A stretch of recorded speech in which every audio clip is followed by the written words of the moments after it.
ഇന്ന് RRB ALP 2026 ഭാഗമായിട്ട് mission loco pilot എന്ന പേരിൽ ദിശ അക്കാഡമിയുടെ യൂട്യൂബ് ചാനലിൽ പോകുന്ന ഫ്രീ ക്ലാസ് സീരീസിന്റെ ഭാഗമായിട്ട് ഇന്ന് ഞാൻ കെമിസ്ട്രിയുടെ ഇൻട്രൊഡക്ഷൻ ആണ് ഇന്ന് തരാൻ പോകുന്നത്. ഇന്നൊരു ടോപ്പിക് നമ്മൾ പഠിക്കുന്നുണ്ട്. അപ്പോൾ നിങ്ങൾക്ക് എല്ലാവർക്കും അറിയാം RRB ALP assistant loco pilot പരീക്ഷയെ സംബന്ധിച്ചിടത്തോളം എത്രത്തോളം സയൻസ് സബ്ജക്ട് ഇമ്പോർട്ടന്റ് ആണ്. ആ ഒരു ഇമ്പോർട്ടൻസ് കൺസിഡർ ചെയ്തുകൊണ്ട് തന്നെയാണ് സയൻസ് പഠിക്കണം, സയൻസ് വളരെ ഡീറ്റെയിൽ ആയിട്ട് പഠിക്കണമെന്ന് നമ്മൾ പറയുന്നത്. അപ്പോൾ RRB ALP എക്സാമിന് പ്രിപ്പയർ ചെയ്യുന്ന ആൾക്കാരാണെങ്കിൽ അവർക്ക് വേണ്ടിയുള്ളതാണ്. നിങ്ങൾ വീഡിയോ അവസാനം വരെ കാണാൻ ശ്രമിക്കുക. പ്രത്യേകിച്ചും 2026 ഈ ഒരു വർഷം RRB ALP പരീക്ഷയുമായിട്ട് ബന്ധപ്പെട്ട് വളരെ ഇമ്പോർട്ടന്റ് ആയിട്ടുള്ള ചേഞ്ച് ഉണ്ട്. എന്താണ് ആ സയൻസിന്റെ ഇമ്പോർട്ടൻസ് കുറെ കൂടിയിട്ടുണ്ടെന്ന് വേണമെങ്കിൽ പറയാം. അതായത് സയൻസ് ലാസ്റ്റ് വർഷങ്ങളിൽ നടന്ന പരീക്ഷയിൽ നിന്ന് ഈ വർഷമുള്ള വ്യത്യാസം എന്താണെന്ന് വെച്ച് കഴിഞ്ഞാൽ GK മാറ്റിയിട്ട് പകരം സയൻസ് ആയി. സയൻസ് മാത്രമാണ് പഠിക്കേണ്ടത്, GK പഠിക്കേണ്ട ആവശ്യം വരുന്നില്ല. അതായത് മാത്സും റീസണിങ്ങിന്റെ കൂടെ ആ സയൻസിന്റെ മാർക്ക് വളരെ ക്രൂഷ്യൽ ആണ് ഇപ്പോഴത്തെ ഒരു കോണ്ടെക്സ്റ്റ്. കാരണം മാത്സും റീസണിങ് കഴിഞ്ഞാൽ ആ 20 ചോദ്യങ്ങൾ 20 മാർക്ക് നമുക്ക് ജനറൽ സയൻസിൽ നിന്ന് തന്നെയുണ്ട്. ഇനി രണ്ടാമത്തെ സ്റ്റേജ് വന്നാൽ അവിടെ ബേസിക് സയൻസ് ആൻഡ് എഞ്ചിനീയറിംഗ് എന്ന് പറയുന്ന ഒരു ടോപ്പിക് ഉണ്ട്. 40 ക്വസ്റ്റ്യൻസ് 40 മാർക്ക് വരുന്ന ഒരു പാർട്ടുണ്ട്. ഇതിൽ മെജോറിറ്റി പാർട്ട് സയൻസ് തന്നെ, നമ്മൾ ഇവിടെ പഠിക്കുന്ന സയൻസ് തന്നെയാണ്. പിന്നെ കുറച്ച് എക്സ്ട്രാ ടോപ്പിക്കുകൾ വരുന്നുണ്ട്. അതായത് എഞ്ചിനീയറിംഗ്, ഗ്രാഫിക്സ്, ഇലക്ട്രോണിക്സ് റിലേറ്റഡ് ആയിട്ട്, ഫിസിക്സ് റിലേറ്റഡ് ആയിട്ടൊക്കെ കുറച്ച് എക്സ്ട്രാ കാര്യങ്ങൾ കൂടെ പഠിക്കേണ്ട ആവശ്യമുണ്ട്.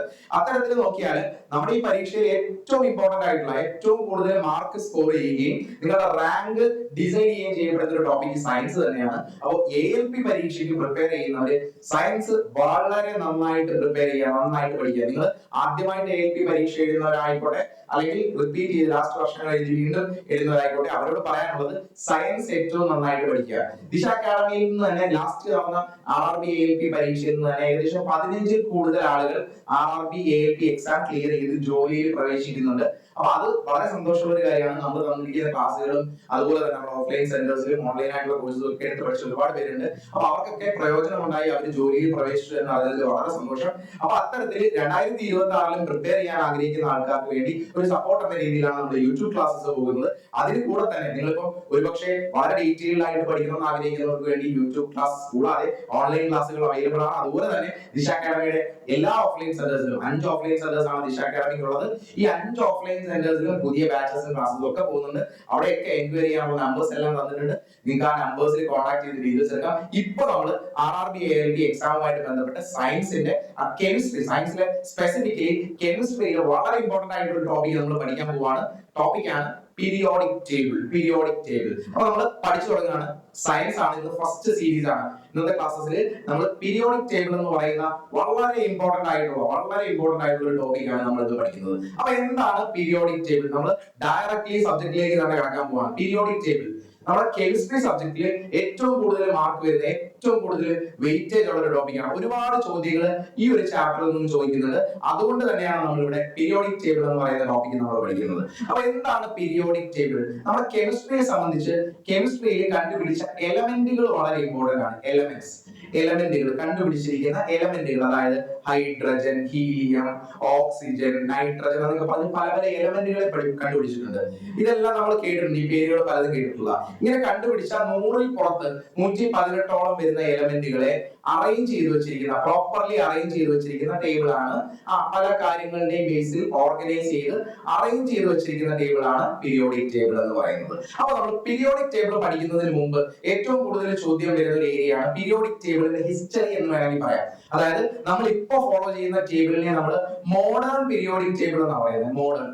മോഡേൺ പീരിയോഡിക് ടേബിൾ എന്ന് വിളിക്കും. ഈ മോഡേൺ പീരിയോഡിക് ടേബിൾ നിലവിൽ വരുന്നതിന് മുമ്പ് പല സയന്റിസ്റ്റുകളും പല തരത്തിലുള്ള ഇനിഷ്യേറ്റീവ്സ് ചെയ്തിട്ടുണ്ട്. അതായത് പലതരത്തിൽ എലമെന്റ്സിനെ ക്ലാസിഫൈ ചെയ്യാൻ വേണ്ടി നോക്കി. കാരണം എന്താ, 100-ൽ പുറത്ത് എലമെന്റ്സ് ഉണ്ട്. ഇതിനെ പ്രോപ്പർലി അനലൈസ് ചെയ്ത് പ്രോപ്പർലി ഓർഗനൈസ് ചെയ്തില്ലെങ്കിൽ ഇതിനെ പറ്റിയുള്ള പഠനം വളരെ ഡിഫിക്കൽട്ട് ആയിരിക്കും. ഇതിന്റെ പ്രോപ്പർട്ടീസ് പ്രെഡിക്റ്റ് ചെയ്യാൻ ബുദ്ധിമുട്ടായിരിക്കും. അതുകൊണ്ടാണ് ആ ക്ലാസിഫിക്കേഷൻ, എലമെന്റ്സിനെ ക്ലാസിഫൈ ചെയ്ത് ഓർഗനൈസ് ചെയ്യുന്ന ഒരു ആവശ്യം വരുന്നത്.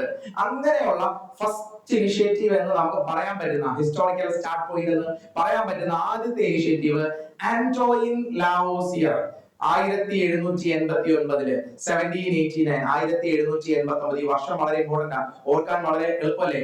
1789 ഈ വർഷമാണ് ഫ്രഞ്ച് റവല്യൂഷൻ സ്റ്റാർട്ട് ചെയ്യുന്നത്. ഫ്രഞ്ച് റവല്യൂഷൻ തുടങ്ങുന്ന വർഷവും 1789 ആണ്. ഈ 1789 ലാവോസിയർ, ആന്റോയിൻ ലാവോസിയർ എന്ന് പറയുന്ന സയന്റിസ്റ്റ് എലമെന്റ്സിനെ ആദ്യമായിട്ട് മെറ്റലുകളും നോൺ മെറ്റലുകളുമായിട്ട് ക്ലാസിഫൈ ചെയ്യുന്നു. Metals and non metals. SSCയുടെ ഒരു പ്രീവിയസ് ഇയർ ക്വസ്റ്റ്യൻ ആണ്. SSC RRB എക്സാംസിനൊക്കെ സ്ഥിരമായിട്ട് ചോദിക്കാറുള്ള ഒരു ചോദ്യമാണ്. Who classified elements into metals and non metals for the first time? ആദ്യമായിട്ട് എലമെന്റുകളെ മെറ്റലുകളും നോൺ മെറ്റലുകളുമായിട്ട് ക്ലാസിഫൈ ചെയ്ത ആരാണെന്ന് ചോദിച്ചാൽ ആന്റോയിൻ ലാവോസിയർ. വർഷം കൂടെ ഓർത്തിരിക്കാൻ എളുപ്പത്തിന് വേണ്ടി 1789 വർഷം എളുപ്പമാണ്. ആ വർഷമാണ് ഫ്രഞ്ച് റവല്യൂഷൻ സ്റ്റാർട്ട് ചെയ്തെന്ന് പറഞ്ഞു. ഇനി ഒരു പോയിന്റും കൂടി ലാവോസിയറുമായിട്ട് ബന്ധപ്പെട്ട് ഞാൻ പറഞ്ഞോട്ടെ. ആന്റോയിൻ ലാവോസിയർ എന്ന് പറയുന്ന സയന്റിസ്റ്റ് ആണ് ഫ്രഞ്ച് റവല്യൂഷന്റെ ഭാഗമായിട്ട് പിന്നീട് മരണപ്പെടുന്ന സയന്റിസ്റ്റ് ആരാണെന്ന് ചോദിച്ചാൽ അതും ആന്റോയിൻ ലാവോസിയർ ആണ്. 1789 അദ്ദേഹം എലമെന്റ്സിനെ മെറ്റൽസും നോൺ മെറ്റൽസുമായിട്ട് ക്ലാസിഫൈ ചെയ്തു. പിന്നീട് 1789 കഴിഞ്ഞിട്ട് 92-ലാണ് ഏകദേശം അദ്ദേഹം മരണപ്പെടുന്നത്. അതായത് ഫ്രഞ്ച് റവല്യൂഷന്റെ ഭാഗമായിട്ട് മരണപ്പെടുന്ന സയന്റിസ്റ്റ് ആണ് ആന്റോയിൻ ലാവോസിയർ. ഈ ഒരു ഒറ്റ പോയിന്റിൽ നിന്ന് തന്നെ നമ്മൾ അടുത്ത കാര്യത്തിലേക്ക് വരാം. അതായത് ഹിസ്റ്റോറിക്കൽ സ്റ്റാർട്ട് പോയിന്റ്, എലമെന്റ്സിന്റെ അറേഞ്ച്മെന്റുമായിട്ട് ബന്ധപ്പെട്ട ആദ്യത്തെ ഇനിഷ്യേറ്റീവ് ആണ് നമ്മളിപ്പോ പറഞ്ഞത്. ഇനി അതിനുശേഷം വരുന്ന ഇമ്പോർട്ടന്റ് ആയിട്ടുള്ള അറ്റംപ്റ്റുകൾ, എലമെന്റ്സിനെ അറേഞ്ച് ചെയ്യാനുള്ള ഇമ്പോർട്ടന്റ് ആയിട്ടുള്ള അറ്റംപ്റ്റ് ചോദിച്ചാൽ ഒന്ന് ലാവോസിയർ. നമ്മളിപ്പോ പറഞ്ഞു ലാവോസിയർ ഇദ്ദേഹം എലമെന്റ്സിനെ മെറ്റൽസും നോൺ മെറ്റൽസും ആയിട്ട് ക്ലാസിഫൈ ചെയ്തു. ഇതാണ് ചോദിച്ചിട്ടുള്ള ആ ചോദ്യം, ഫസ്റ്റ് മോഡേൺ അറ്റംപ്റ്റ്. ഇതിനുശേഷം നമുക്ക് പറയാൻ പറ്റുന്ന മേജർ ആയിട്ടുള്ള അറ്റംപ്റ്റ് ആണ് ഡൊബെ റൈൻഡർ എന്ന് പറയുന്ന ഒരു സയന്റിസ്റ്റ്. ഇദ്ദേഹം ട്രയാഡ്സ് എന്ന് പറയുന്ന ഒരു നിയമം, ലോ ഓഫ് ട്രയാഡ്സ് നിയമം ഇൻട്രൊഡ്യൂസ് ചെയ്തു. എന്താണ് ട്രയാഡ്സ് നിയമം എന്ന് വെച്ച് കഴിഞ്ഞാൽ ഇദ്ദേഹം ചെയ്ത് എന്താണെന്ന് വെച്ച് കഴിഞ്ഞാൽ ഇപ്പൊ 3 എലമെന്റ്സ്, എക്സാമ്പിൾ മനസ്സിലാക്കാൻ വേണ്ടി പറയാം, 3 എലമെന്റ്സിനെ ഇങ്ങനെ അറേഞ്ച് ചെയ്തു. ട്രൈ എന്ന് വെച്ചാൽ 3 എന്നല്ലേ അർത്ഥം.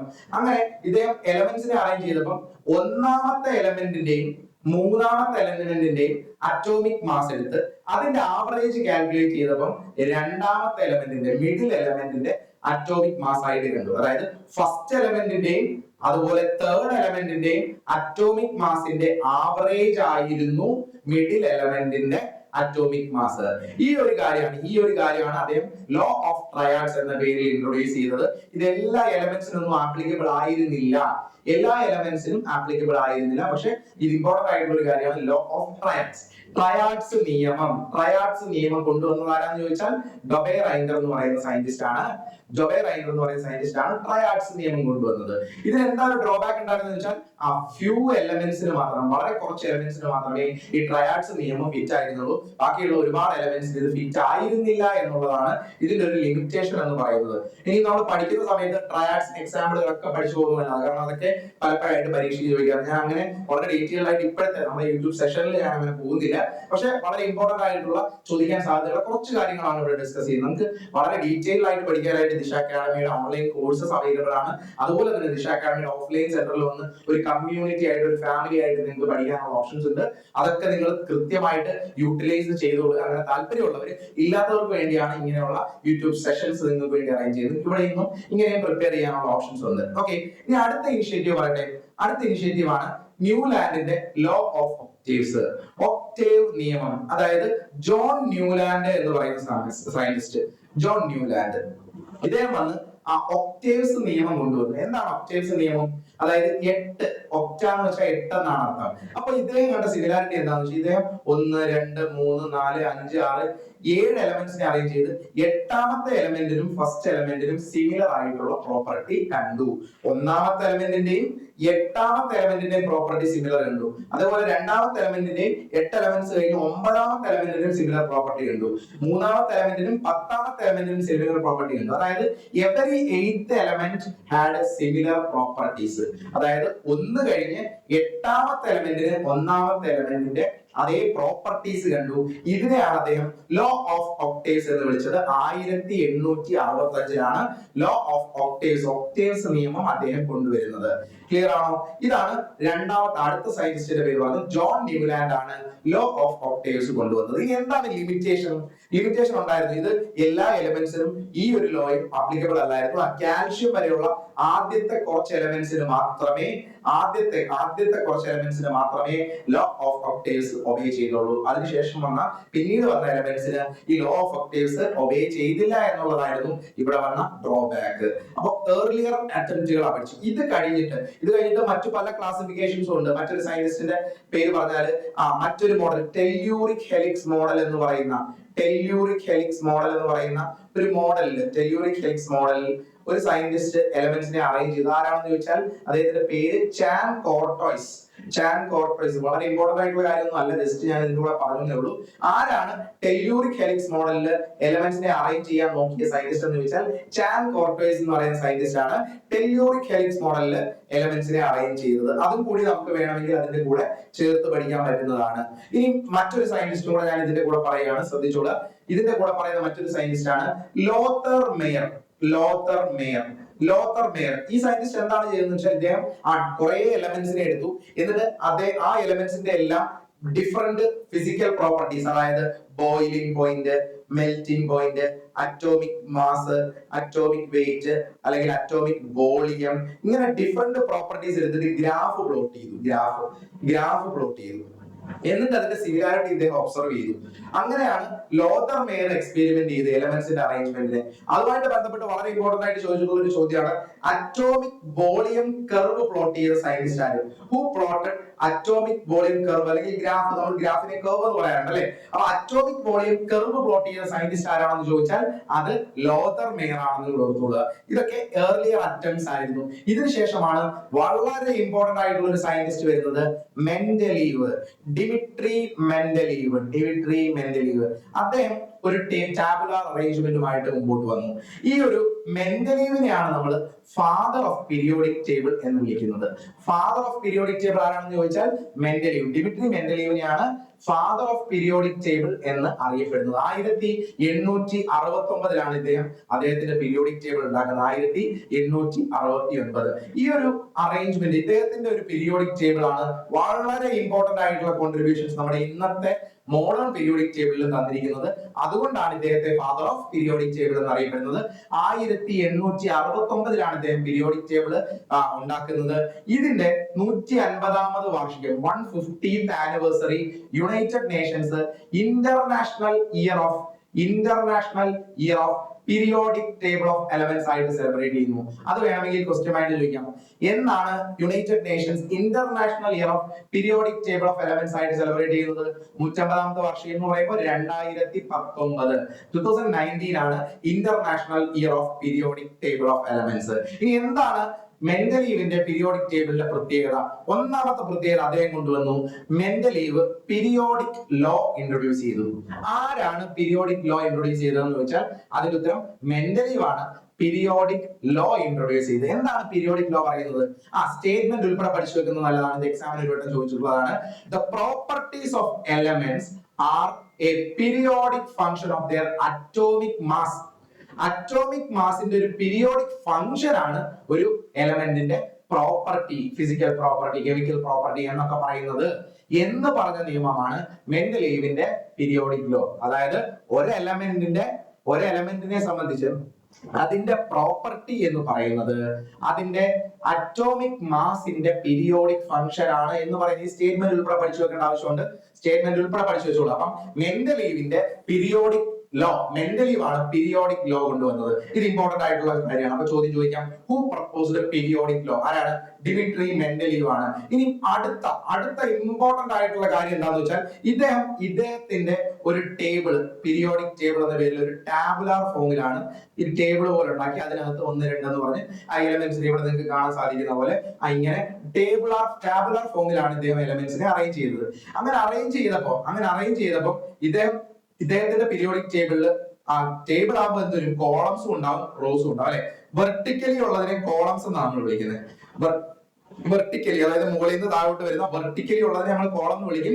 ഹൊറിസോണ്ടലി ഉള്ളതിനെ നമ്മൾ ഗ്രൂപ്പ് എന്ന് വിളിക്കും അല്ലെ. അപ്പൊ അങ്ങനെ വെർട്ടിക്കൽ കോളംസിനെ ഹൊറിസോണ്ടലി ഉള്ളതിനെ റോസ് എന്നാണ് വിളിക്കുന്നത്. അപ്പൊ വെർട്ടിക്കൽ കോളംസിനെ ഇദ്ദേഹം വിളിച്ച പേരാണ് ഗ്രൂപ്പ്സ്. അപ്പൊ പീരിയോഡിക് ടേബിളിലെ വെർട്ടിക്കലി ഉള്ള കോളത്തിന്റെ പേര് എന്താണെന്ന് ചോദിച്ചാൽ അത് ഗ്രൂപ്പ് എന്നാണ്. ആ പേര് കൊടുത്തത് മെൻഡലീവ് ആണ് കേട്ടോ. പീരിയോഡിക് ടേബിളിലെ വെർട്ടിക്കൽ കോളംസിനെ ഗ്രൂപ്പുകൾ എന്ന് വിളിച്ചു.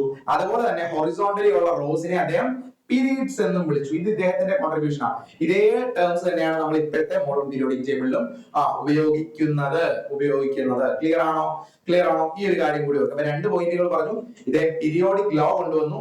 2 ഹൊറിസോണ്ടൽ റോസിനെ ഇദ്ദേഹം പീരീഡുകൾ എന്നും വെർട്ടിക്കൽ കോളംസിനെ ഇദ്ദേഹം ഗ്രൂപ്പുകൾ എന്നും വിളിച്ചു. ഇനി ഇദ്ദേഹം എങ്ങനെയാണ് എലമെന്റ്സിനെ അറേഞ്ച് ചെയ്തതെന്ന് വെച്ചാൽ അദ്ദേഹം എലമെന്റ്സിനെ അറ്റോമിക് മാസിന്റെ ഇൻക്രീസിംഗ് ഓർഡറിലാണ് അറേഞ്ച് ചെയ്തത്. arranged elements in the increasing order of atomic mass. Atomic massന്റെ increasing ഓർഡറിലാണ് മെൻഡലീവ് എലമെന്റ്സിനെ അറേഞ്ച് ചെയ്തത്. ക്ലിയർ ആണോ? അറ്റോമിക് മാസിന്റെ ഇൻക്രീസിംഗ് ഓർഡറിലാണ്. ഇതാണ് മെൻഡലീവിന്റെ മെയിൻ ആയിട്ട് പറയുന്ന അദ്ദേഹത്തിന്റെ കോൺട്രിബ്യൂഷൻസ്. ഇനിയും പോയിന്റ്സ് ഉണ്ട് ഇദ്ദേഹവുമായിട്ട് ബന്ധപ്പെട്ട് നമുക്ക് പറയുമ്പോൾ. ഇദ്ദേഹത്തിന്റെ വേറെ അച്ചീവ്മെന്റ്സ് എന്താണെന്ന് വെച്ചാൽ ഇദ്ദേഹമാണ് ആദ്യമായിട്ട് ഒരു പ്രോപ്പർ ടാബുലാർ ഫോമിൽ എലമെന്റ്സിനെ അറേഞ്ച് ചെയ്തത്. ടാബുലാർ ഫോമിൽ, ഒരു ടേബിൾ ഫോമിൽ, പ്രോപ്പർ ടേബിളിന്റെ ഫോമിൽ ഒരു ടേബിൾ പബ്ലിഷ് ചെയ്ത എലമെന്റ്സിനെ അറേഞ്ച് ചെയ്ത ഫസ്റ്റ് ഇനിഷ്യേറ്റീവ് ആരാണെന്ന് ചോദിച്ചാൽ അതും മെൻഡലീവ് ആണെന്ന് പറയാം. ഓക്കെ. ഇനി ഇദ്ദേഹത്തിന് വേറെ എന്തൊക്കെ അച്ചീവ്മെന്റ്സ് ഉണ്ടായെന്ന് വെച്ചാൽ ഇദ്ദേഹത്തിന്റെ പീരിയോഡിക് ടേബിൾ ഉണ്ടാക്കിയപ്പോ പീരിയോഡിക് ടേബിൾ കുറെ എലമെന്റ്സിനെ ഇദ്ദേഹം കയറ്റി വെച്ചു. പക്ഷെ അതിനകത്ത് ഇടയ്ക്ക് കുറെ ഗ്യാപ്പുകൾ വന്നു. അതായത് ചില സ്ഥലങ്ങളിൽ ഫിൽ ചെയ്യാൻ എലമെന്റ്സ് ഇല്ലാതെ വന്നു. അപ്പൊ അവിടെ അദ്ദേഹം പറഞ്ഞത് എന്താന്ന് വെച്ചാൽ ആ ഫ്രീ ആയിട്ടുള്ള ഗ്യാപ്പുകളിൽ ഇദ്ദേഹം പറഞ്ഞു ആ ഗ്യാപ്പുകളിൽ ഭാവിയില് എലമെന്റ്സിനെ കണ്ടുപിടിക്കപ്പെടും എന്ന് പറഞ്ഞു. ഇതിപ്പോ കണ്ടുപിടിച്ചിട്ടില്ല, ഭാവിയിൽ കണ്ടുപിടിക്കപ്പെടും എന്ന് പറഞ്ഞു. പക്ഷെ അത് ഭാവിയിൽ പിന്നീട് കണ്ടുപിടിക്കുകയും ചെയ്തു. ഇത് ഇദ്ദേഹത്തിന്റെ ഏറ്റവും വലിയ അദ്ദേഹത്തിന്റെ പ്രഡിക്ഷൻ ആയിരുന്നു അല്ലെ. ഇദ്ദേഹം ഭാവിയിൽ എലമെന്റ്സ് കണ്ടുപിടിക്കുമെന്ന് പറഞ്ഞ് ഗ്യാപ്പുകൾ ഇട്ടു, അവിടെ പിന്നീട് എലമെന്റ്സ് കണ്ടുപിടിക്കുകയും ചെയ്തു. അങ്ങനെ അദ്ദേഹത്തിന്റെ പീരിയോഡിക് ടേബിളിൽ അലൂമിനിയം കഴിഞ്ഞിട്ട് വരുന്ന എലമെന്റിനെ അദ്ദേഹം എക്കാ അലൂമിനിയം എന്നാണ് വിളിച്ചത്. ഇവിടെ എലമെന്റ് കണ്ടുപിടിക്കപ്പെടും, ഇപ്പൊ കണ്ടുപിടിച്ചിട്ടില്ല. അലൂമിനിയം കഴിഞ്ഞിട്ട് വരുന്ന എലമെന്റ് ആയതുകൊണ്ട് ഇദ്ദേഹം എക്ക അലൂമിനിയം എന്ന് പറഞ്ഞ ഒരു എലമെന്റിനെ പ്ലേസ് ചെയ്തു. അതുപോലെ സിലിക്കൺ കഴിഞ്ഞിട്ട് വരുന്ന എലമെന്റിനെ എക്ക സിലിക്കൺ എന്നും എലമെന്റ് ഉണ്ട്. ഇത് ഭാവിയിൽ കണ്ടുപിടിക്കപ്പെടുന്ന എലമെന്റ് ആണെന്ന് പറഞ്ഞു.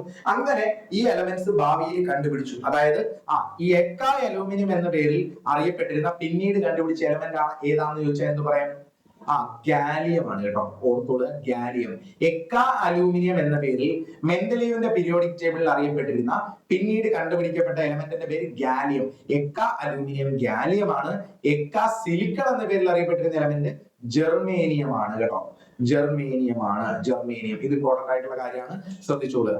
അങ്ങനെ മെൻഡലീവിന്റെ പീരിയോഡിക് ടേബിളിലാണ് നമ്മൾ എത്തിയത്. ഇദ്ദേഹമാണ് ഒരുപാട് ഇമ്പോർട്ടന്റ് ആയിട്ടുള്ള കോൺട്രിബ്യൂഷൻസ് തന്നത്. പക്ഷേ ഇദ്ദേഹത്തിന്റെ പീരിയോഡിക് ടേബിളിൽ അവിടെയും കുറച്ച് പ്രശ്നങ്ങൾ ഉണ്ടായിരുന്നു, ലിമിറ്റേഷൻസ് ഉണ്ടായിരുന്നു. എന്തൊക്കെയായിരുന്നു മെൻഡലീവിന്റെ പീരിയോഡിക് ടേബിളിന്റെ ലിമിറ്റേഷൻ എന്ന് വെച്ചാൽ? ഒന്ന്, ഹൈഡ്രജന്റെ പൊസിഷൻ ഫിക്സ് ചെയ്യാൻ പറ്റിയില്ല. കാരണം ഹൈഡ്രജന് അറ്റോമിക് നമ്പർ 1 ആയതുകൊണ്ട് അതിന് ഒരൊറ്റ ഇലക്ട്രോണേ ഉള്ളൂ. ഇതിന് 2 ഡിഫറെന്റ് പ്രോപ്പർട്ടീസ് ഇത് ഷോ ചെയ്യുന്നുണ്ട്. അതായത് ആൽക്കലി മെറ്റൽസിന്റെയും ഹാലോജൻസിന്റെയും, അതായത് ലാസ്റ്റ് ഷെല്ലിൽ ഒരു ഇലക്ട്രോൺ കുറവുള്ള ഹാലോജന്റെ പ്രോപ്പർട്ടിയും അതുപോലെ തന്നെ ആൽക്കലി മെറ്റൽസിന്റെ പ്രോപ്പർട്ടിയും കാണിച്ചു. രണ്ട് പ്രോപ്പർട്ടീസും കാണിക്കുന്നതുകൊണ്ട് എവിടെ ഹൈഡ്രജനെ വെക്കണം, പൊസിഷൻ കൊടുക്കണം എന്ന് അദ്ദേഹത്തിന് തീർച്ചയില്ലായിരുന്നു. അതൊരു ഒരു ലിമിറ്റേഷൻ ആയിട്ടാണ് തോന്നിയത്. ഇതാണ് ഒരു ലിമിറ്റേഷൻ. രണ്ടാമത്തെ ലിമിറ്റേഷൻ എന്താണെന്ന് വെച്ചാൽ നോ ഫിക്സഡ് പ്ലേസ് ഫോർ ഐസോടോപ്പുകൾ. പിന്നീട് ഐസോടോപ്പുകൾ കണ്ടുപിടിച്ചു. അതായത് ഹൈഡ്രജൻ വന്നപ്പോൾ ഹൈഡ്രജന് പല ഐസോടോപ്പ് ഉണ്ട്. H11, H12, H13 ഇങ്ങനെ ഐസോടോപ്പുകൾ വന്നപ്പം ഡിഫറെന്റ് മാസ് നമ്പർ, ഇവിടെ മാസ് നമ്പർ ഡിഫറെന്റ് ആണ്. ഇവിടെ 1, ഇവിടെ 2, ഇവിടെ 3 മാസ് നമ്പർ ഡിഫറെന്റ് ആണ്. അതായത് ഒരേ എലമെന്റിന് തന്നെ ഡിഫറെന്റ് ആയിട്ടുള്ള മാസ് നമ്പേഴ്സ് വന്നു. ഹൈഡ്രജന് തന്നെ 3 മാസ് നമ്പർ ഉണ്ട്. അപ്പൊ ഇദ്ദേഹത്തിന്റെ പീരിയോഡിക് ടേബിളിൽ അറ്റോമിക് മാസ് അല്ലെങ്കിൽ മാസ് നമ്പറിന്റെ അടിസ്ഥാനത്തിലാണ് എലമെന്റ്സിനെ അറേഞ്ച് ചെയ്തിരുന്നത്. അപ്പൊ കൺഫ്യൂഷൻ ഉണ്ടായി. ഹൈഡ്രജന്റെ അറ്റോമിക് മാസ് എത്രയാണ്, മാസ് നമ്പർ എത്രയാണെന്ന് നമുക്ക് പറയാൻ പറ്റും. ഡിഫറെന്റ് മാസ് നമ്പർ ഉള്ള പല ഐസോടോപ്പുകളും കണ്ടുപിടിക്കപ്പെട്ടത് ഇദ്ദേഹത്തിന്റെ പീരിയോഡിക് ടേബിളിന്റെ ഒരു ചോദ്യം ചെയ്യുന്ന ഒരു കാര്യമായിട്ട് മാറി. ഇപ്പൊ no fixed place for isotopes. അതുപോലെ തന്നെ മറ്റു പല കാര്യങ്ങളുണ്ടായിരുന്നു. മെയിൻ ആയിട്ടുള്ള 2 ലിമിറ്റേഷൻ ആണ് ഞാനിവിടെ പറയുന്നത്. അതുപോലെ പല കാര്യങ്ങളും, പല പ്രോപ്പർട്ടീസ് റിപ്പീറ്റ് ചെയ്യുന്നതും പല എലമെന്റ്സിനെ പല സ്ഥലത്തും പ്ലേസ് ചെയ്തതും ഒന്നും ഇദ്ദേഹത്തിന് എക്സ്പ്ലെയിൻ ചെയ്യാൻ പറ്റിയില്ല. അങ്ങനെയുള്ള ചില ലിമിറ്റേഷൻസ് ഇദ്ദേഹത്തിന്റെ പീരിയോഡിക് ടേബിളിൽ ഉണ്ടായിരുന്നു. എന്നാലും ഇദ്ദേഹത്തെ തന്നെയാണ് ഫാദർ ഓഫ് പീരിയോഡിക് ടേബിൾ എന്ന് അറിയപ്പെടുന്നത്. അങ്ങനെ ഇരിക്കുമ്പോഴാണ് ഏറ്റവും പുതിയ എക്സ്പെരിമെന്റ്സ് കണ്ടക്ട് ചെയ്ത് മോഡേൺ പീരിയോഡിക് ലോ വരുന്നതും മോഡേൺ പീരിയോഡിക് ടേബിൾ നിലവിൽ വരുന്നതും. ഈ മോഡേൺ പീരിയോഡിക് ടേബിൾ ആണ് നമ്മളിപ്പോ ഫോളോ ചെയ്യുന്നത്. അതിന് കാരണം എക്സ്പെരിമെന്റുകൾ പിന്നീട് കണ്ടക്ട് ചെയ്തപ്പോൾ അറ്റോമിക് മാസിന്റെ ബേസിസിലായിരുന്നല്ലോ എലമെന്റ്സിനെ ക്ലാസിഫൈ ചെയ്തത്. പിന്നീടുള്ള പല എക്സ്പെരിമെന്റ്സിൽ നിന്നും മനസ്സിലായി അറ്റോമിക് മാസ് അല്ല, പകരം അറ്റോമിക് നമ്പർ ആണ് എലമെന്റ്സിനെ ക്ലാസിഫൈ ചെയ്യാൻ ഏറ്റവും ബെസ്റ്റ് ആയിട്ടുള്ള മെഷർ എന്ന് മനസ്സിലാക്കിയതിന്റെ ബേസിസിലാണ് മോഡേൺ പീരിയോഡിക് നിയമം വരുന്നതും മോഡേൺ പീരിയോഡിക് ടേബിൾ വരുന്നതും. അതായത് നമ്മുടെ മെൻഡലീവിന്റെ പീരിയോഡിക് ടേബിളിന്റെ അപ്ഡേറ്റഡ് ആൻഡ് ബെറ്റർ വേർഷൻ ആണ് നമ്മുടെ ഈ പറയുന്ന മോഡേൺ പീരിയോഡിക് ടേബിൾ എന്ന് പറയാം. അപ്പൊ ആരാണ് മോഡേൺ പീരിയോഡിക് ടേബിൾ കൊണ്ടുവന്നത്, മോഡേൺ പീരിയോഡിക് ലോ കൊണ്ടുവന്നത് ചോദിച്ചാൽ സയന്റിസ്റ്റിന്റെ പേരാണ് Henry Moseley. Henry Moseley 1913 modern periodic law കൊണ്ടുവരുന്നതും മോഡേൺ പീരിയോഡിക് നിയമം കൊണ്ടുവരുന്നതും മോഡേൺ പീരിയോഡിക് ടേബിൾ നിലവിൽ വരുന്നതും. എന്തായിരുന്നു മോഡേൺ പീരിയോഡിക് ലോയും ഇതിന് തൊട്ട് മുമ്പ് പഠിച്ച മെൻഡലീവിന്റെ പീരിയോഡിക് ലോയും തമ്മിലുള്ള വ്യത്യാസം? മെൻഡലീവ് അറ്റോമിക് മാസിന്റെ ബേസിലാണ് എലമെന്റ്സിനെ അറേഞ്ച് ചെയ്തത്. അതേസമയം നമ്മുടെ മോസ്ലി എന്തിന്റെ ബേസിസിലാണ് അറേഞ്ച് ചെയ്തത്? അറ്റോമിക് നമ്പറിന്റെ ബേസിൽ. അപ്പൊ മോഡേൺ പീരിയോഡിക് ലോയിൽ അറ്റോമിക് നമ്പർ ആണ് ബേസിസ്. പീരിയോഡിക് ലോയിൽ അല്ലെങ്കിൽ പീരിയോഡിക് ടേബിൾ ആദ്യം കണ്ടുപിടിച്ച മെൻഡലീവ് അറ്റോമിക് മാസ് ആയിരുന്നു അവിടെ ബേസിസ്. മോഡേൺ പീരിയോഡിക് ലോയിൽ അറ്റോമിക് നമ്പർ ആയിരുന്നു ബേസിസ്. അപ്പൊ അറ്റോമിക് നമ്പർ ആണ് കുറച്ചുകൂടി എലമെന്റിനെ ക്ലാസിഫൈ ചെയ്യാൻ പറ്റിയ ഒരു മെഷർ എന്ന് മനസ്സിലാക്കി പല പല എക്സ്പെരിമെന്റുകൾ കണ്ടക്ട് ചെയ്തപ്പോൾ അങ്ങനെയാണ് മോഡേൺ പീരിയോഡിക് ലോ വരുന്നത്. എന്താണ് മോഡേൺ പീരിയോഡിക് ലോയുടെ സ്റ്റേറ്റ്മെന്റ്? Properties of elements are periodic function of their atomic number. Atomic നമ്പറിന്റെ പീരിയോഡിക് ഫംഗ്ഷൻ ആണ് ഒരു എലമെന്റിന്റെ പ്രോപ്പർട്ടി എന്ന് പറയുന്ന നിയമമാണ്. ക്ലിയർ ആണല്ലോ? എന്ന് പറയുന്ന നിയമമാണ് മോഡേൺ പീരിയോഡിക് ലോ. ഓക്കെ, അപ്പൊ അങ്ങനെ അറ്റോമിക് നമ്പറിനെ കുറെ കൂടി ബെറ്റർ ആയിട്ടുള്ള ഒരു കാര്യമായിട്ട് പ്രസന്റ് ചെയ്തപ്പോൾ ഈ മോഡേൺ പീരിയോഡിക് ടേബിൾ കുറച്ചുകൂടി വൈഡ്ലി അക്സെപ്റ്റ് ചെയ്യപ്പെട്ടു. എലമെന്റ്സിനെ കുറച്ചുകൂടി ബെറ്റർ ആയിട്ട് അറേഞ്ച് ചെയ്യാൻ പറ്റി. അങ്ങനെ മോസ്ലി ആണ് മോഡേൺ പീരിയോഡിക് ടേബിളിന്റെ പിതാവ് എന്നറിയപ്പെടുന്നത്. ക്ലിയർ? മോഡേൺ പീരിയോഡിക് ടേബിളിന്റെ പിതാവ് എന്നറിയപ്പെടുന്നത് മോസ്ലി ആണ്. ഇനി നമുക്ക് മോഡേൺ പീരിയോഡിക് ടേബിൾ ആണ് പഠിക്കാനുള്ളത്. The modern periodic table. Periodic table എന്ന് നമ്മൾ പറയുന്നത് നിങ്ങൾ ചിലപ്പം പല ബുക്സിലും അല്ലെങ്കിൽ നെറ്റിലൊക്കെ സെർച്ച് ചെയ്തപ്പോൾ ഇങ്ങനത്തെ ടേബിൾ കണ്ടിട്ടുണ്ടാവും, കളർഫുൾ ആയിട്ടുള്ള ടേബിൾ കണ്ടിട്ടുണ്ടാവും. അതാണ് നമ്മുടെ മോഡേൺ പീരിയോഡിക് ടേബിൾ. ഇനി മോഡേൺ പീരിയോഡിക് ടേബിളിന്റെ കുറച്ച് കാര്യങ്ങളാണ് നമുക്ക് പഠിക്കാനുള്ളത്. മോഡേൺ പീരിയോഡിക് ടേബിൾ എലമെന്റ്സിനെ എന്തിന്റെ ബേസിലാണ് അറേഞ്ച് ചെയ്തതെന്ന് ചോദിച്ചാൽ എന്തിന്റെ ബേസിലാണ്? മോഡേൺ പീരിയോഡിക് ടേബിളിൽ എലമെന്റ്സിനെ അറ്റോമിക് നമ്പറിന്റെ ബേസിസിലാണ് അറേഞ്ച് ചെയ്തിരിക്കുന്നത്. അറ്റോമിക് നമ്പറിന്റെ ബേസിസിലാണ് അറേഞ്ച് ചെയ്തിരിക്കുന്നത്. അങ്ങനെ എത്ര എലമെന്റ്സ് ആണ് മോഡേൺ പീരിയോഡിക് ടേബിളിൽ ഉള്ളതെന്ന് ചോദിച്ചാൽ 118 എലമെന്റുകളാണ് മോഡേൺ പീരിയോഡിക് ടേബിളിൽ പ്രോപ്പർലി അറേഞ്ച് ചെയ്തിരിക്കുന്നത്. ക്ലിയർ? ഇപ്പൊ മോഡേൺ പീരിയോഡിക് ടേബിളിൽ 118 എലമെന്റ്സ് അറേഞ്ച് ചെയ്തിട്ടുണ്ട്. ഇനി മോഡേൺ പീരിയോഡിക് ടേബിൾ നിങ്ങൾ ചിലപ്പോൾ കണ്ടിട്ടുണ്ടാവും, ഇങ്ങനെ ഒരു സ്ട്രക്ചർ ആയിരിക്കും പീരിയോഡിക് ടേബിളിന്റെ നിങ്ങൾ കണ്ടിട്ടുള്ളത്. ഞാൻ നേരത്തെ പറഞ്ഞു, നിങ്ങൾ ബുക്സിലും മറ്റും കണ്ടിട്ടുള്ളത് ഇങ്ങനത്തെ ഒരു ടേബിൾ ആയിരിക്കും. അപ്പൊ ഇതിനകത്ത് 118 എലമെന്റുകൾ ഉണ്ടെന്ന് പറഞ്ഞു. 118. ഒന്നാമത്തെ എലമെന്റിനെ ഇവിടെ പ്ലേസ് ചെയ്തേക്കുന്നത്, രണ്ടാമത്തെ എലമെന്റ് ഇവിടെയാണ്, മൂന്നാമത്തെ എലമെന്റ് ഇതാ ഇവിടെയാണ്, 4, 5, 6, 7, 8, 9, 10 അങ്ങനെ 118ാമത്തെ എലമെന്റ് ഇവിടെയാണ്. 118ാമത്തെ എലമെന്റ്. ഇങ്ങനെ 118 എലമെന്റ്സ് ഓർഡറിൽ അറേഞ്ച് ചെയ്തിരിക്കും. അപ്പം നിങ്ങൾ വിചാരിക്കും 2 റോ ഓഫ് എലമെന്റ്സ് ഇവിടെ സെപ്പറേറ്റ് ഉണ്ട്. ഇത് കഴിഞ്ഞിട്ട് വരുന്നതല്ല, പകരം ഈ റോയിന്റെ എക്സ്റ്റൻഷനും ഈ റോയിൽ വരുന്ന എക്സ്റ്റൻഷൻ ആണ്. ഇതിന്റെ ബാക്കി വരേണ്ടതാണ്. ഇവിടെ വെക്കാതെ സെപ്പറേറ്റ്ലി എടുത്ത് താഴെ വെച്ചിരിക്കുകയാണ് ഇവിടെ 2. അതുകൊണ്ടാണ് അവിടെ നിന്ന് എക്സ്റ്റൻഷൻ വരുന്നതാണ്. ഈ 118ാമത്തെ എലമെന്റ് കഴിഞ്ഞിട്ട് വരുന്ന എലമെന്റ്സ് അല്ല ഇവിടെ സെപ്പറേറ്റ് ചെയ്തിരിക്കുന്നത്. ഓക്കെ, ഇത്രയും കാര്യങ്ങൾ 118 എലമെന്റ്. ഇനി 1-2 കാര്യങ്ങൾ പറയട്ടെ. അപ്പൊ പീരിയോഡിക് ടേബിളിലുള്ള ഇങ്ങനെ വെർട്ടിക്കലി വരുന്ന ഈ ഒരു വെർട്ടിക്കൽ കോളംസിനെ വിളിക്കുന്ന പേര് ഗ്രൂപ്പുകൾ എന്നാണ്, ഗ്രൂപ്പ്സ് എന്നാണ് വിളിക്കുന്നത്. അങ്ങനെ എത്ര ഗ്രൂപ്പ് ഉണ്ട്? 1, 2, 3, 4 എണ്ണി നോക്കിയാൽ 18 ഗ്രൂപ്പുകളാണ് മോഡേൺ പീരിയോഡിക് ടേബിളിലുള്ളത്. നമ്മുടെ മോഡേൺ പീരിയോഡിക് ടേബിളിൽ 18 ഗ്രൂപ്പുകളാണുള്ളത്. എത്ര പീരീഡ്സ് ആണുള്ളത്? Number of periods in the periodic table നോക്കിയാൽ there are 7 periods. 7 പീരീഡുകൾ. 1, 2, 3, 4, 5, 6, 7. 7 പീരീഡുകളാണ് മോഡേൺ പീരിയോഡിക് ടേബിളിലുള്ളത്. അതായത് ഹൊറിസോണ്ടൽ റോസ് എന്ന് പറയുന്നത് 7 എണ്ണമാണ് ഉള്ളത്. ഇത് കൂടാതെ എത്ര ബ്ലോക്കുകൾ ഉണ്ടെന്ന് ചോദിച്ചാലോ, എത്ര ബ്ലോക്സ് ആണ് പീരിയോഡിക് ടേബിൾ ഉള്ളതെന്ന് ചോദിച്ചാൽ there are 4 ബ്ലോക്കുകൾ. 4 ബ്ലോക്കുകളാണുള്ളത്. ഏതൊക്കെയാണ് ഈ 4 ബ്ലോക്കുകൾ? ഈ ഒന്നാമത്തെ ഗ്രൂപ്പും രണ്ടാമത്തെ ഗ്രൂപ്പും അടങ്ങുന്ന ഈ പാർട്ടിനെ വിളിക്കുന്ന പേരാണ് S block elements. S block elements. 4 ബ്ലോക്കുകളുടെ പേര് S block, P block, D block, F block എന്നാണ് 4 ബ്ലോക്കുകളുടെ പേര്. ആദ്യത്തെ ഗ്രൂപ്പ് 1ഉം ഗ്രൂപ്പ് 2ഉം ചേരുന്ന ഈ ബ്ലോക്കിനെ വിളിക്കുന്ന പേരാണ് എസ് ബ്ലോക്ക്. ക്ലിയർ? ഇനി 13 മുതൽ 18 വരെയുള്ളതാ ഇത്രയും ഭാഗം വരുന്ന 13 മുതൽ 18 വരെയുള്ള ഗ്രൂപ്പുകളെ ചേർത്ത് വിളിക്കുന്ന പേരാണ് P block elements. P block elements എന്ന് വിളിക്കുന്നു. 13 മുതൽ 18 വരെ പി ബ്ലോക്ക് എലമെന്റ്സ് എന്ന് വിളിക്കുന്നു. അതിനുശേഷം ഇവിടെ നടുക്ക് വരുന്ന 3 മുതൽ 12 വരെയുള്ള ഈ നടുക്ക് വരുന്ന ഭാഗം, ഇത്രയും ബ്ലോക്ക് എലമെന്റ്സ്, ഇത്രയും ഗ്രൂപ്പ് എലമെന്റ്സിനെ വിളിക്കുന്ന പേര് D block elements. D block elements. അവസാനം ഈ താഴെ രണ്ടെണ്ണം സെപ്പറേറ്റ് ആയിട്ട് വെച്ചിരിക്കുന്നല്ലോ, ഇതിനെ എഫ് ബ്ലോക്ക് എലമെന്റ്സ് എന്നും വിളിക്കുന്നു. F block. ഇതാണ് 4 ബ്ലോക്കുകൾ എന്ന് പറയുന്നത്, പീരിയോഡിക് ടേബിളിലെ ബ്ലോക്കുകൾ. എസ് ബ്ലോക്ക് ഉണ്ട്, പി ബ്ലോക്ക് ഉണ്ട്, ഡി ബ്ലോക്ക് ഉണ്ട്, എഫ് ബ്ലോക്ക് ഉണ്ട്. 4 ബ്ലോക്കുകളാണ് പീരിയോഡിക് ടേബിളിലെ 4 ബ്ലോക്കുകളാണ് പറഞ്ഞത്. ഒന്നുകൂടെ പറയട്ടെ. എസ് ബ്ലോക്ക് എന്ന് പറയുന്നത് എന്താണ്? എസ് ബ്ലോക്ക് എന്ന് പറയുന്നത് ഒന്നുകൂടെ പറയുകയാണ്. എസ് ബ്ലോക്ക് എന്ന് പറയുന്നത് എന്താണ്? ഗ്രൂപ്പ് 1ഉം 2ഉം എസ് ബ്ലോക്ക്. ഇതാണ് എസ് ബ്ലോക്ക്. പി ബ്ലോക്ക് എന്ന് പറയുന്നത് എന്താ? പി ബ്ലോക്ക് എന്ന് പറയുന്നത് 13 മുതൽ 18 വരെ അടിവിടുന്ന ഇത്രയും ഭാഗമാണ് ആ പി ബ്ലോക്ക്. ഡി ബ്ലോക്ക് എന്ന് പറയുന്നത് എന്താ? 3 മുതൽ 12 വരെ. ഡി ബ്ലോക്ക് 3 മുതൽ 12 വരെ. എഫ് ബ്ലോക്ക് എന്ന് പറയുന്നത് താഴെ വരുന്ന 2 റോ ഓഫ് എലിമെന്റ്സ് ആണ്. ഈ 2 റോയിൽ ആദ്യത്തെ റോയെ വിളിക്കുന്ന പേര് ലാന്തനോയിഡ് എന്നാണ്. Lanthanoid series. തൊട്ട് താഴത്തെ റോയെ വിളിക്കുന്ന പേരാണ് ആക്ടിനോയിഡ് സീരീസ്.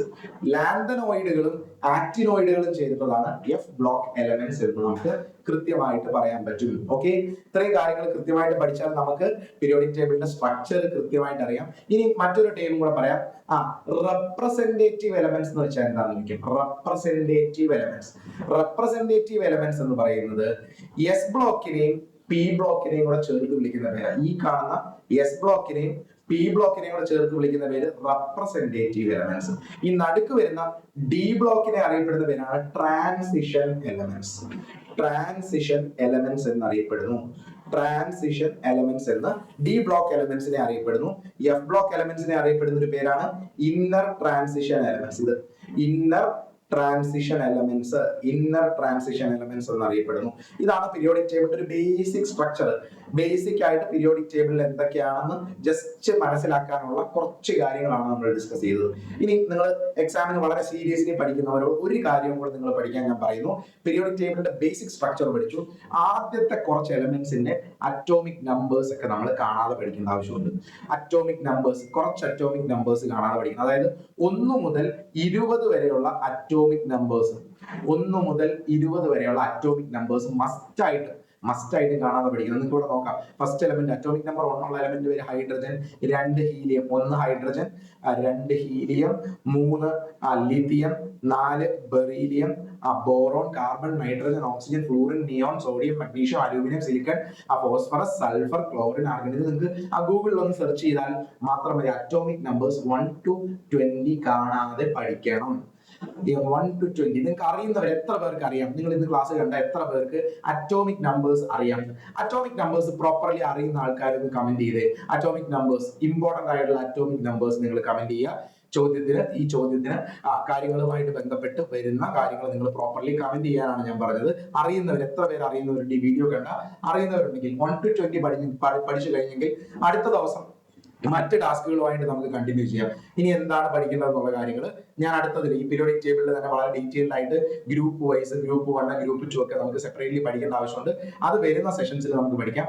അപ്പോൾ നിങ്ങൾക്ക് ഈ ഒരു സെഷനുമായിട്ട് ബന്ധപ്പെട്ട് നിങ്ങൾക്ക് ക്ലാസ് സെഷൻ യൂസ്ഫുൾ ആയെങ്കിൽ തീർച്ചയായിട്ടും ഇന്നത്തെ സെഷൻ യൂസ്ഫുൾ ആയെങ്കിൽ നിങ്ങളത് പറയുക. ഇനി നിങ്ങൾക്ക് ഈ ഒരു പീരിയോഡിക് ടേബിൾ ഇന്നത്തെ ക്ലാസ് കണ്ട ആൾക്കാരോട് ഈ പീരിയോഡിക് ടേബിളുമായിട്ട് ബന്ധപ്പെട്ട് ഞാൻ ഇന്നത്തെ ക്ലാസ്സിൽ ഡിസ്കസ് ചെയ്യാത്ത ഒരു ക്വസ്റ്റ്യൻ ആർക്കാണ് ഇവിടെ പറയാൻ പറ്റുന്നത്? നിങ്ങൾക്ക് ഇന്നത്തെ പീരിയോഡിക് ടേബിളിന്റെ ഈ ക്ലാസ്സുമായിട്ട് ബന്ധപ്പെട്ട് ഞാൻ ഞാൻ എല്ലാ കാര്യങ്ങളും വളരെ ഡീറ്റെയിൽ ആയിട്ട് പറഞ്ഞിട്ടില്ല. തീർച്ചയായിട്ടും അങ്ങനെ പറഞ്ഞിട്ടുണ്ടെന്ന് ഞാൻ പറയുന്നില്ല.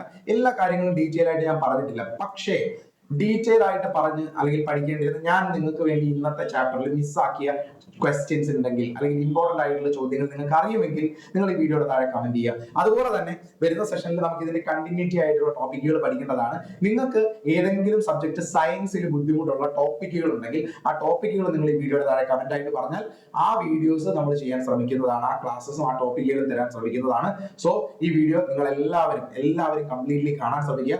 പ്രത്യേകമായിട്ട് ഒരിക്കൽ കൂടി പറഞ്ഞോട്ടെ, വളരെ ഡീറ്റെയിൽഡ് ആയിട്ട് ക്ലാസ്സസ് ഈ ഒരു ഓൺലൈൻ സെഷനിൽ നിങ്ങൾക്ക് എടുത്തു തരാൻ സാധിക്കില്ല.